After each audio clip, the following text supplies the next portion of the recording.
Hey, what's going on, everybody? Welcome back to Guys on Sports. The NFL Combine is officially in the books. I found myself flipping it on, flipping it off. I stay engaged for like 30 seconds, and I just can't care enough about it. Wondering, like, what are you guys doing with the NFL Combine? Are you interested? Do you care? Do you give a crap? I would care if it was mandatory, like if everybody had to show out. I just don't like you like turn it on that morning, right? Because there were a couple of days I was up early enough, like it was just starting, and you read the info at the bottom of the screen, and it's like today is quarterbacks and linebackers. You're like, all right, cool, we're gonna see who's showing out today. Yeah. It's like Shador decides to sit until pro day. Cam Ward decides that he's probably not good enough to be in the NFL, so he's just gonna forgo the whole entire experience. Like it's crazy to me. Like, I don't know. These are teams coming out to see you, to invest in you. They're about to pay you. Show up, man. Show up and show out. Yeah. I think it's like, I don't know, man. People they're so worried about like just ticky-tack injuries anymore. And they're worried about like screwing the rest of their life. Well, Mark's on his shoebox. Yeah. And that's good to hear. I mean, it's football, so it's like a little taste. It's similar to the Hall of Fame game, I think, where you get juiced and then it's kind of a letdown anyway. It never lives up to the idea of it. But I do think that there's value. I do care. You know, I do find that you've got every year those players that actually do show up and actually do run every drill and actually, you know, rise from maybe a 4th round, 5th round pick to like a 2nd or 3rd. I love seeing that. I want to. Well, hold on before you go because you jumped ahead. Did I jump I wanted to know what your interest level was and do you care? Do you care about it? Take all that, what it could do, and do you give a crap? And are you interested when it's on TV? I do care. I do. Well, first of all, I care because I have a sad life and I really like football. Okay. Let's just be honest. So like I love seeing the linemen run their 40-yard dashes. That's fun. Every year somebody falls. It's the most boring part of the NFL Combine, but go ahead. I like watching the linemen run. I like feeling like I got a chance against that guy. Yeah, I get it. You know, because like you see a lineman run a 6 and you're like, I think I could do that. Yeah. You know? So, yeah, no, there's interest there. I like how what you said, right? It can be like, for the guys that aren't sitting out, their stock can rise, right? But like, I don't know, put some meat on the plate. Make it mandatory that these guys have to rise and the guys that sit out fall. Make it like affect draft stock. It'd be fantastic, right? Because I'm tired of like getting like halfway through. You're like, all right, who's up next? And you're like, and now Rich Eisen's daughter is going to have an underhand catch with LSU's wide receiver 7. And it's like, come on, man. And like, Mark, again, same joke. Like, it's ridiculous. You just said this in the open. He's on a soapbox. Man. Yeah, you are on your soapbox. You already made the joke. Stupid. Let it go. All right. So, stupid. like I said, you did jump ahead. So the question I was going to put out there, which is more poignant, I guess, is do you think it still holds value, the combine as it is constituted currently? Honestly, no. I think NFL teams have a really good idea where they're going in the draft just from game tape. And the way it is nowadays, I mean, they dissect everything from beginning to end. It's crazy. It's Moneyball times infinity for football. They know who they're drafting. You know, there might be a straggler or two that impress on, you know, during the combine. But at this point, I think it's just one of those things that like, it's cool to be invited. It's cool to see everybody. I mean, again, the biggest part of that is at the end of every session for a certain. Don't do that. Don't. At the end of every session for a certain position, it's all about the choreography. They're like, oh, all right, let's go see who does what cool, and they're looking for dudes that are doing like flips and shit. I don't know. I find it has value. And for one of the reasons I already mentioned it, I do think you get some, Mark's right. You always trust the tape. Yeah. So if there's tons of tape on a player and maybe they don't run as well on the combine, who cares? But I think what it does is you get a guy who you think's going to run a 4.5, and instead he runs a 4.3 or a 4.4, and there's good tape, I think at that point that elevates that person. So I do like that. All right. Well, I mean, I think I agree with you, and I think the medicals are important, and I think the meetings with the players are important. That I do. I think there is a lot of stock in that. And I think everybody does those two things. Yeah, I think the tape is the meat of the player, pause, that you really want to pay attention to. But all that being said, so you could get back on your soapbox here. Quickly, shortly, concisely, Mark, how can it be improved? Again, I think it should mandatorily affect your draft stock. But I know we can't do that, especially now with NIL deals and all that kind of good jazz. Like, these guys are getting paid before they even come out.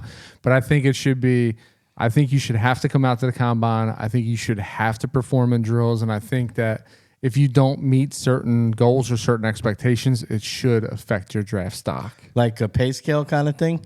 That could work too. I mean, there's no greater way to affect somebody than to hit them in the wallet. What do you think, Mark? You know, I think this year I cut a little bit more slack on some of the players because it was the first year of the new college playoffs, and some of these players just stopped playing 3-4 weeks ago. The Ohio State Buckeyes. Go Bucks. Who shouldn't have even been in the playoffs. So they, some of them have nagging conditions or have not been able to work with their trainers and get into combine shape. So this is an odd year, but I do think Mark is right in how it can be improved is that if you decide to come out there, if you're going to take a medical, if you're going to talk to teams, then you should have to run every damn drill there is unless there's a verifiable illness. Or not illness, but injury. So, I do feel like Mark is right in that. If you're going to come out at all, either accept or you don't. Accept, decline. If you accept, you're running the cones, running the 40, you're getting hit in the head with a pass from an errant quarterback, etc. I like the spirit of that, although I don't think it would improve anything. I think guys just wouldn't come and meet or do any of that stuff. Though. But, look, I'm not mad at the players. I think football is a meritocracy. If you're that good, you don't have to work out. You don't have to work out. I think what the NFL should do is pare it back a little bit as far as the coverage like they used to do. And I think the combine was much more interesting when you got highlights and you got it for a day rather than build up in a week-long coverage and then you see how boring it actually is. Yeah. If you just kept it simply to guys talking about players, cut it in when you have interest in players running or doing their shuttle, whatever they're doing. I think that's much more digestible, and I think it would help. But I don't think you could really save the combine as a I think interesting. I think the greatest use of the combine right now is the illegal tampering phase because most of these deals that are coming out today during the legal tampering phase have been worked out at the combine. It's like the winter meetings kind of, right? Yeah. So, all right, well, guys, before we go any further, I just want to remind you to go check us out on YouTube and all your streaming platforms at GNWN Podcast, Guys on Sports, Guys on Draft, and get us on TikTok at GNWN Podcast. Continue to follow, like, and subscribe. Hit the notification bell and show us all the support that you can muster up because frankly, we need it. We do have a pending and coming partnership with Prize Picks, and we will be offering something new in the coming season along with Prize Picks, so stay tuned for that. But getting back to the Combine talk, we were just talking about guys that didn't make it to the Combine and that turned down the Combine, but there were a bunch of guys that did show up and were starting to make noise and raise their draft stock. all right, so talk to me about who you feel like raised their draft stock. All right, so now, hands up. I don't pay attention to college that much, so I don't know a bunch of these guys off the top. Like, I start learning about them as we head into the draft, the draft season. So a guy that I'm hearing about after Ashton Genty as a running back that kind of really showed out was Quinshon Judkins. I'll let you guys kind of bat that around. I read quite a bit about him, and I'm excited about him maybe falling into the second round, so maybe the Giants could go get him because although I think Tracy's a good back, I think it'd be foolish to, put all your eggs in that basket. Yeah. So Judkins, I really like Junkins, and I actually liked where I seen him projected going, and I saw him in 2 spots. However, both of those teams just filled that need via free agency. I saw him going to Dallas. Dallas takes a flyer on Javonte Williams that could pan out incredibly, right? So you take a dynamic running back like Javonte Williams from his limited script in college to what he did limited in the NFL before, let's face it, he played for a team that was lackluster for the last few seasons, right? So you put him in Dallas, could end up doing well. I also saw Junkins going to the Chargers, but the Chargers just went and got Najee in free agency, meaning that Gus Edwards was already told that he was going to go. That means Dobbins isn't going to resign. Najee could be absolutely dangerous as a Charger. So, two of the teams that I really wanted to see Junkins go to have dried up at this point, which is crazy, right? This position to me is always the craziest during the draft, because what happens is these teams shuffle around running backs in this market, and then the ones that should be drafted by these teams high end up going to other teams that already have a star-studded backfield. So the running back position, I can't figure it out, man. Yeah. I don't know. What do you think about Junkins? I've watched every game he played this year. I watched about 6 games that he played the previous year in Mississippi. The guy's a big game back. I think he's a total package. There was some questions about his speed because he got run down from a Notre Dame player, but then they came out and said that Notre Dame player ran one of the fastest, I forget the stat that they use, but miles per, whatever. And so at the pro day, at the combine, the guy ran a 4.4. He is an absolute beast. He's a big back. He's pure muscle. What I saw at Ohio State is when he decided he was getting 2 or 3 yards, he was getting 2 or 3 yards and often was able to muscle and get 3 or 4. He also is an underrated receiver out of the backfield.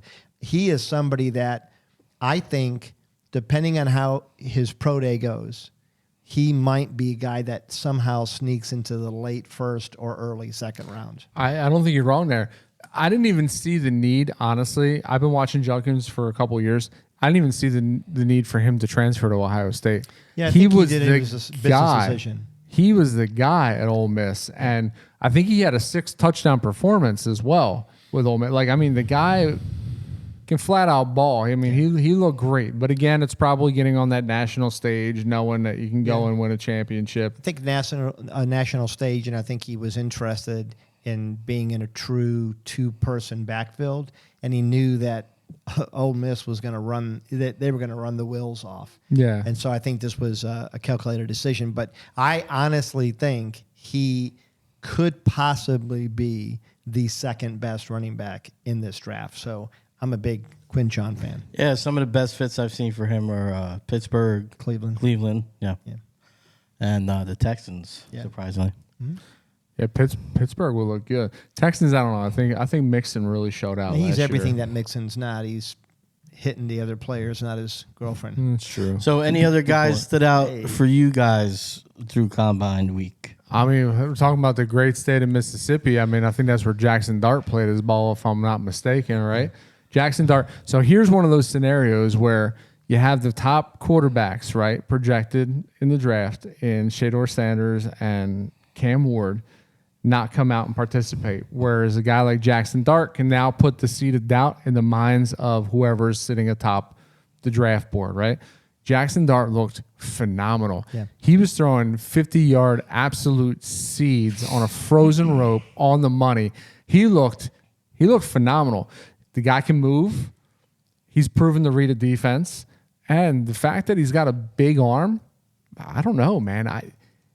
If I was the Titans, if I was the Giants, if I was these teams sitting at the top of the draft board and we're looking to draft my future Hall of Fame quarterback, Jackson Dart's got to be in that conversation now after that combine. Well, and I feel like, Mark, you bring up a good point, because I feel like if the Titans or the Browns are not sold on either Cam Ward or Shedeur, they could trade back into the middle, pick up a few extra and still take Jackson Dart.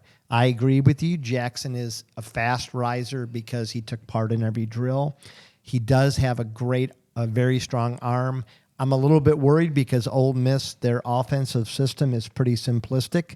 So I do think he's going to have to adapt it to the NFL. But he's a guy that showed out to me in comparison to others like Will Howard, who didn't look great. Quinn in the Ewers. passing. Yeah. Well, Quinn, I think, is hurt. I think Quinn's a guy, somebody's going to get a steal. I think his shoulder injury was much worse than he let on. I think he'll be healed by the beginning of the season. He has a huge arm when his shoulder is actually working. He was a former 5-star number 1 quarterback in his year in college. I think Quinn is a sneaky good pick I think somebody's going to get a steal. I think going back to Jackson Dart, I think, these Mississippi quarterbacks do run more of a simplistic type of offense, but it is all about dumb in general. They are pretty dumb in general. Mississippi I mean, they're all raw, right? They're all super raw, and it's like the team has to come out. They have to build the team around them. They have to try to get them what they want, right? Because all they're doing, they're used to passing the ball with 5 wide receivers. Tend to have huge foreheads and yeah. smarts. I mean, it's crazy, and I think they usually end their careers too at like 500 or sub 500 if I remember correctly. A lot of interceptions, but they get lucky and win a couple big games. And people usually they have wanna put 'em in the fantastic Hall of Fame. receivers that like to stick them on their helmet, that type of thing that help their quarterback out. We get it. There's a type. There's a type in Mississippi. Yeah, so to your point earlier about the combine, the numbers versus the tape, I'll throw this in there to let you chew on it a little bit. Dart, when he's thrown to his initial read through last season, was 92.9. That's per PFF for his passing grade. Second highest in the FBS.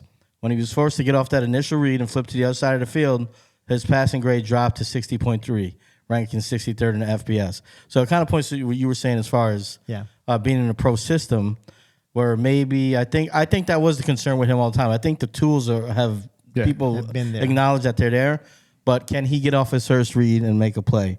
If he's struggling with that in college, I would worry a little bit about him adjusting to that in the NFL.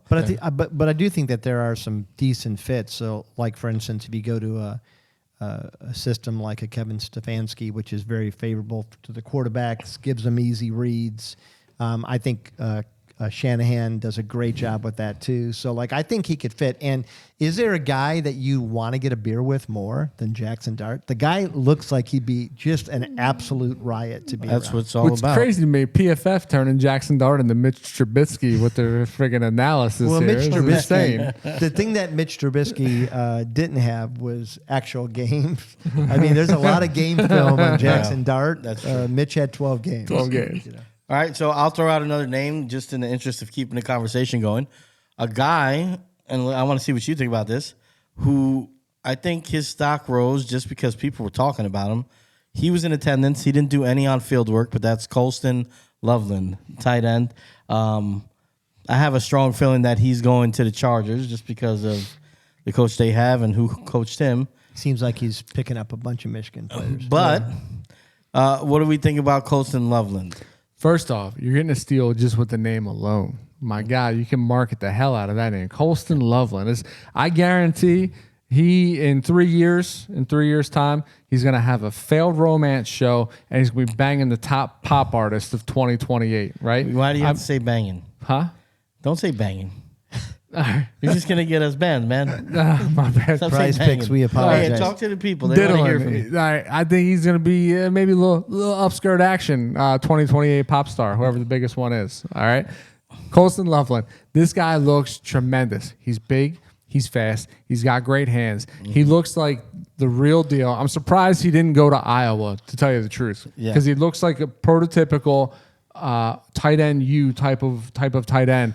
And the fact that, first off, the Chargers historically have loved their tight ends. We know this.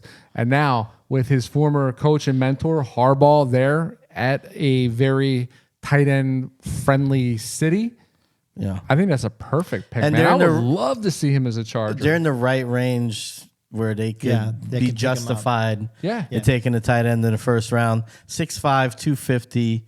He's every bit of man that you want at that position. He's fast, soft he catches, hands, good route runner. Anything to add to Colson? You'd love to have him in a Browns uniform, wouldn't you? Yeah, I would. Although I do think this is a tight end heavy draft. I think that there's quite a few that are really good. But I agree with you. I think on paper, on film, he is probably the first one off the board. Yeah. There is an intriguing, and I'm blanking on the young guy's name, but from the University of Miami, that actually was a physical freak, ran the 40 faster than they even expected him to. Kellen Winslow Jr. Yes, no, he's off. It might help if you give us a position. Aaron Hernandez.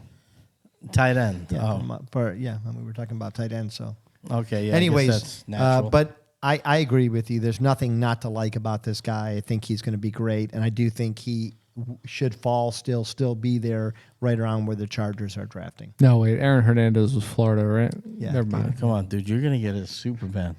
Aaron Hernandez was with Gronk. Yeah, Tebow. Same team. Yeah.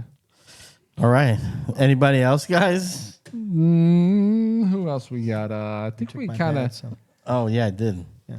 I think we may have covered all the good ones. I think someone who's intriguing for me is the Florida wide receiver Shamir Adike.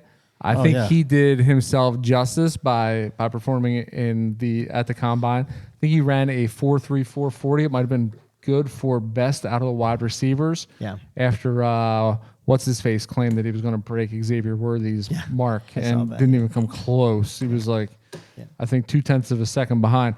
But DK ran really, really strong. He's I think he's 6 foot even, 195. You know, that usually translates into the first year. They usually bulk these guys up about 15 pounds of solid muscle. So you're looking at 6 foot, probably 210, 215, and still running. If he can still run in that 4.35 range, you're looking at a pretty good guy that could be a potent wide receiver too for some teams and some teams in some need. And again, you're not going to have to break the bank for this guy either. You're probably going to get him 3rd round-ish, maybe 4th round. Why not? Why not? The Chargers sitting there, bring him in, pair him with Ladd McConkey. You know, Ladd McConkey, Colston Loveland. Like, damn, they could totally remake that offense. And he's a Chargers fan. I do like him. I do think this is an incredibly deep wide receiver draft. And tight ends. And tight end, yeah. I think that there's a lot of sneaky good wide receivers there. One that I want to highlight is... You also famously said there's about 7 running backs. yes. So And you also said that the quarterbacks are pretty deep all too. around. Incredibly deep draft for Rocky all around this season. I think at certain positions, this is a great year. I think Sounds like all of them. No, not all. But I think edge, very deep. I think that Edge is deep. Yeah. I think that there's a lot of intriguing quarterbacks. Now, I don't think there's any... I don't know who's number one. Yeah. But I think that it goes pretty deep. I think wide receiver. One I want to highlight is Emeka Egbuka. This guy had the misfortune of not sitting behind, but being on the same team as JSN. And then he transitioned to Marvin Harrison. And then he transitioned to Jeremiah Smith. Emeka Egbuka is a 6'1", 205 guy who played in the Y position. Not because he couldn't be an X receiver, but because he didn't need to be. He's got incredibly soft hands. He runs incredible routes. He is somebody who, like Mark said, he might fall into the 2nd round, and I think he's an absolute steal for a team. And there's a bunch of teams. I'd love to see him get selected by Seattle and be teamed up with his Ohio State running mate. I think it would be a really intriguing. Be really great. Or throw him in the Meadowlands to pair with Malik Neighbors with Aaron Rodgers thrown to him. He's a perfect complement to Malik Neighbors type receiver because he can run the underneath route. He can stretch the field, but he's an unselfish player. Back-to-back 1,000-yard seasons. He's just a big game. I think he goes to Buffalo. I think you could be right. He could fall into the 1st with Buffalo because they're wide receiver. They might reach a little bit. They just went out and got Joshua Palmer, though, to pair Joshua with Palmer. Khalil Shakir and Keon Thank Coleman. You know what I mean? Making my point. Yeah, is there a team that needs wide receivers more? So than this is a Buffalo? little bit off the cuff, so don't kill me, guys. But is there a player that didn't participate in on-field that you think helped himself by doing so? Yeah. Well, let us have it. Honestly, I mean, so there's a reason why these big names sit out, right? So they put They put the game tapes together. They look really good with the body of work that they present to the NFL. But at the end of the day, you got to go through it and you say, well, who did you really match up against, right? So I think by Shedeur Sanders not partaking, I think that he leaves that cloud of doubt in the minds of GMs that says, do you believe what you see on game tape, what I can do, even though it was against lesser talent, or do you hold it against me that I didn't come out and compete against all the other quarterbacks that are best in my class to see what my measurables look like? So I think by leaving that cloud of a doubt in GM's minds, I think he did solidify himself as a top 3 pick, because I think if he comes out and he performs, I think you see maybe he's just as good as the other 5-6 guys throwing the ball there, right? Only you have Quinn Ewers, who plays now in the SEC. You have Jackson Dart, who plays in the SEC. You have Cam Ward. I mean, we're talking about the 2 quarterbacks that are the most coveted playing lesser conferences, right? So Cam Ward plays for U of M, and I mean, what is their conference even now? What do they like to fuck ACC. The ACC? My God, what are we talking about here? Like, these guys aren't really battle tested like they should be, Well, I'd push back, but it sounds like you're push going back, to. No, you push back. No, I think we're probably going to say similar things. Yeah. I do think Shedeur kept some doubt, and that was probably a good thing. Yeah. I think that a lot of these guys would prefer to go to their pro days, play with on their turf, a third of their receivers that they know really well. I can tell you what hurt Will Howard is at least one of his missed throws was actually a missed run route, a guy that ran a shorter route than what they do at Ohio State. So I think you're right. For some people, it's better to let people wonder, look better in your pro day, not be timed in the 40 on a laser timer, and actually just use them. I think so. There's 2 sides to it. I think that it's smart, like you said, to leave that shadow of a doubt for 2 reasons. Because if you're already projected at the top of this thing and you go to a combine where you're not in control of anything, you're essentially opening yourself up to, like I seen there was a coach for the I think it was the offensive lineman, that was pulling his bag or signaling to them super late, like resulting in them almost running into this guy. The whole thing, like I think Rich Eisen was calling it, and all they could talk about is how late this guy was giving them a hand signal, right? So something stupid like that, like you don't even know who this guy is. He's probably down the depth chart on somebody's coaching staff. So like you leave yourself open to that. So I think it's smart to avoid that, having a controlled environment, because essentially none of it is real game. And then the other side is, I think in Shedeur Sanders' case, I think that him as a prospect, he doesn't measure up physically to the other guys necessarily. I think his game is more on, I guess, accuracy. He could be shown there, but I think it's more of an intangible thing with him, or at least that's what's in the ether. So I think going there doesn't help him at all unless he were able to run a 4.4 and do all those things that he's just not going to do. So it doesn't make sense for him to do. There's nothing that's going to elevate him higher than where he could possibly He can only hurt go himself, right now. really. Yeah. All right. Well, anybody else left for you guys to talk about, or we should close the show out? We good? Yeah, I think we're good. All right. What? So we all right. We all right? We all right. Okay. All right. What is that? Who fucking became a star? Oh, yeah, I forgot about that question. Let's do that question. Yeah. Okay. So here's a question that I wrote that I forgot, and Rocky put on the board. Thank you, Rocky. What the question was about combines. Who sucked and became a star? Who sucked at the combine, really stunk it up, or maybe just didn't have a great showing, dropped their stock at the combine and became a star? Or on the other side of that, who was a stud, basically a combine all-star and was a big old flop in the NFL? Can we remember anybody? Because I'm trying to think of somebody. I know off the top of my head, John Ross. Yeah. Breaking the 4.4 record. All this talk about him going to Cincinnati. Never It was panned a out. big nothing burger. Yeah. Yeah. I think Chris Johnson, when Chris Johnson flat out flew, his stock rose, and then he ended up being a very, very good running back in the NFL. Well, that's the opposite of what we asked, right? Well, I thought you said Well, either way. so- You just said either No, way. I'm I saying thought. either he was. No, yeah, The he- reverse happened. So either Oh. he sucked and became good, He was good and then or actually was good played and then good. sucked. Oh, got you. But yeah, so he just was good and was good. There was a guy, and I remember being really high on this quarterback, and it's a recent quarterback, just signed a huge deal, and that's Josh Allen. When in his combine, he could not hit a receiver. His accuracy looked terrible, especially on deep throws. Everybody admired his arm. They could tell that he had the physical skills, big size, all that. But it took. I mean, he fell. He was, I think, the fourth quarterback off the board. Yeah. And he did take a year to he was kind the of figure third. it out. But trying to think, it was Mayfield. That was a year. It was Mayfield. It was Darnold, Darnold. Mayfield, then it was Allen, and then Yeah, Allen was Jackson third. was like late. They Late traded first. into the first to get him. But anyways, that's somebody who did not look great, and then actually has become a star. I mean, I think there's a lot of quarterbacks you go with, right? Like Malik Willis, right?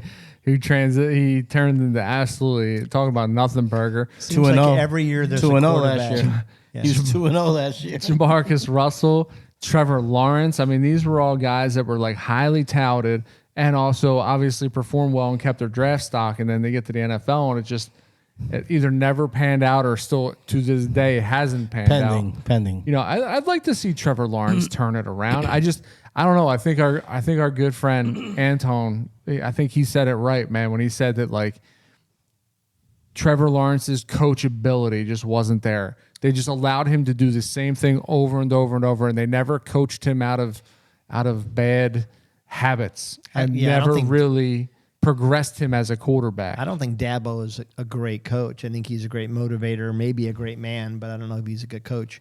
One that I could think of or thought of immediately that was an absolute stud and then absolutely fell in the NFL.